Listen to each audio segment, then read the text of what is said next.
vamos, e a partir de aí, pois eu penso que eu son presidente, pero son socio. Eu penso que se todos queremos o mellor para o clube, pois son cousas que se fan con ese sentido, vamos. Mais duro, como vostede decía, nas propias arcas é a realidade económica, unha realidade económica que se produce en que o Arenteiro está pelexando por terceira temporada consecutiva nunha categoría na que a Vila non dá para máis que para dúas terceiras partes.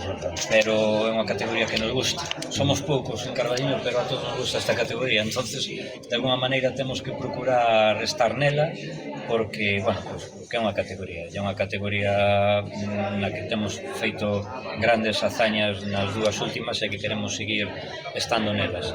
Estamos neste proceso, no proceso de transformación en Sociedade Anónima Deportiva.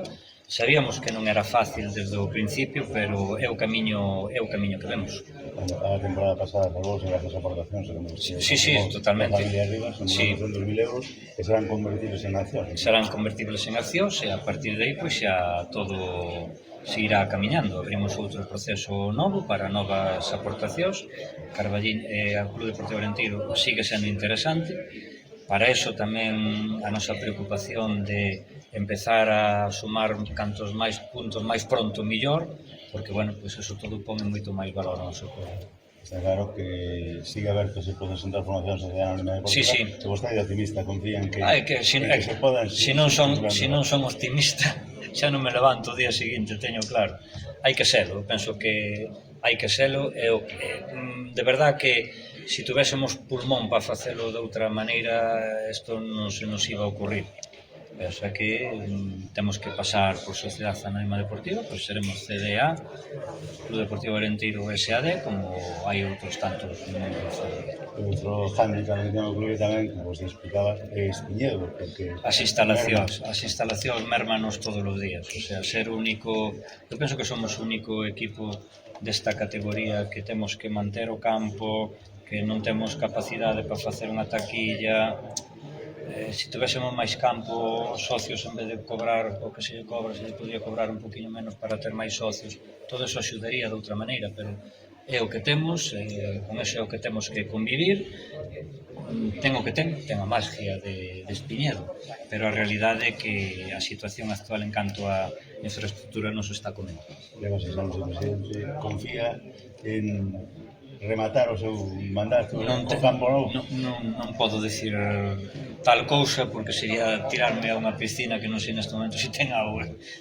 O que nós estamos é como club instando ao Concello pois eso, a que se faga con terrenos calificados para onde se considere facer o campo, empezar a pedir nas portas, pero sin ese requisito, sin ter o terreno e sin ter a calificación urbanística. Non temos máis que mirarnos uns para os outros, pero non temos sitio onde ir. Vostede é optimista? Cando pensa que pode haber Campo Novo no Carballiño? Vamos a ver, se temos que ir aos plazos optimistas, o máis corto é Uceira, sendo Uceira o máis corto, que se quite un compromiso dun convenio entre administracións, que se firme o convenio, que se faga o proxecto, que se empecen as obras.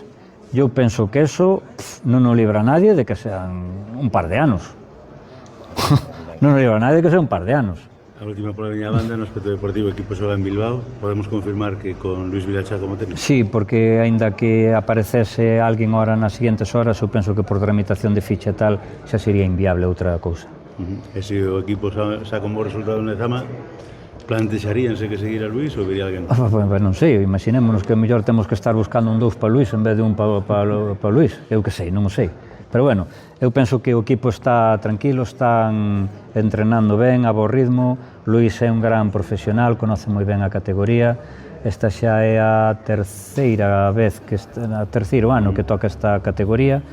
Bueno, pois estou seguro de que el e todos os técnicos que quedaron con el, o plantel de técnicos que van a poder facer un bo traballo, estou seguro.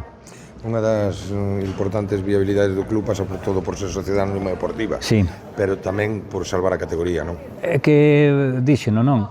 Cando teñamos que poñer o valor do club, non é o mesmo valor nunha categoría que noutra.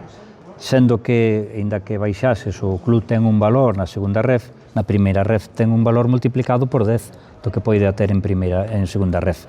E despois as premisas que sempre contábamos de que a Sociedade Anónima Deportiva, que este é un acordo que xa ven da anterior asamblea, ten que ter uns compromisos fixados xa por esta asamblea, que é permanencia no Carballiño, seguir potenciando a base, seguir potenciando o fútbol femenino, unha serie de cuestións que, non olvidemos, son importantes, pois ao fin e ao cabo que queremos como socios, e principalmente como aficionados ao fútbol, é poder seguir disfrutando de fútbol bo en Carballiño. Muy bien, gracias. Sí. Hola,